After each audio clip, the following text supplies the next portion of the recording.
Van চালিয়ে কোনো রকমের সংসার চালান সুনামগঞ্জের শান্তিগঞ্জ উপজেলার পাথারিয়া গ্রামের বাসিন্দা এনামুল হক। বিয়ের উপযুক্ত বয়স হওয়ার পরও আর্থিক অসচ্ছলতার কারণে করতে পারেননি বিয়ে। তাই সোমবার দুপুরে এনামুল হকের বিয়ের আয়োজন করে আল খায়ের ফাউন্ডেশন।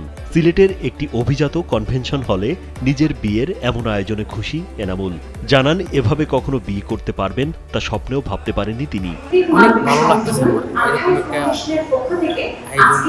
শুধু এনামুলই নয়, এরকম প্রায় 15 যুগলের যৌতুকবিহীন গণবিয়ের আয়োজন করে আল খায়ের ফাউন্ডেশন। অনুষ্ঠানে আগত বরকনেদের পরনে ছিল বিয়ের ঐতিহ্যবাহী পোশাক। খাবারের আয়োজনও ছিল চোখে পড়ার মতো। এমন আয়োজনে অংশ নিতে পেরে খুশি বরকনেরা। যৌতুকবিহীন বিয়ে আমার খুব ভালো লাগে। আমি চাই আমার শ্বশুর শাশুড়ি সুন্দর মনে হইতো, ভালো হইতো, আমার স্বামী ভালো হইতো। ইউরোপটাই আমার ভালোই লাগছে, মানে এটা দিলে আমার ভালো হইব, দাম্পত্য সুন্দর হইব, সুন্দর হইব। এরকম আয়োজন তো আমি গরিব মানুষ করতে পারলাম না, তো আমি খুশি আছি আপনারা জন্য এই আয়োজন করছেন। তবে আমি খুবই একটা খুশি, যারা এই আয়োজন করছেন তারা আল্লাহ কামিয়াবি বানাকা।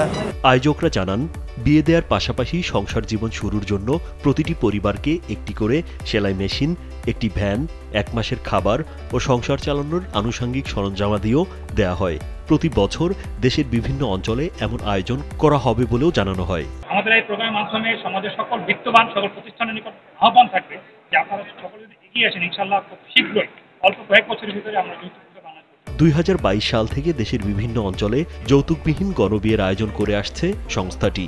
দেশের অন্যান্য এনজিও ও সমাজের বিত্তবানদের এমন আয়োজনে এগিয়ে আসার আহ্বান সংশ্লিষ্টদের।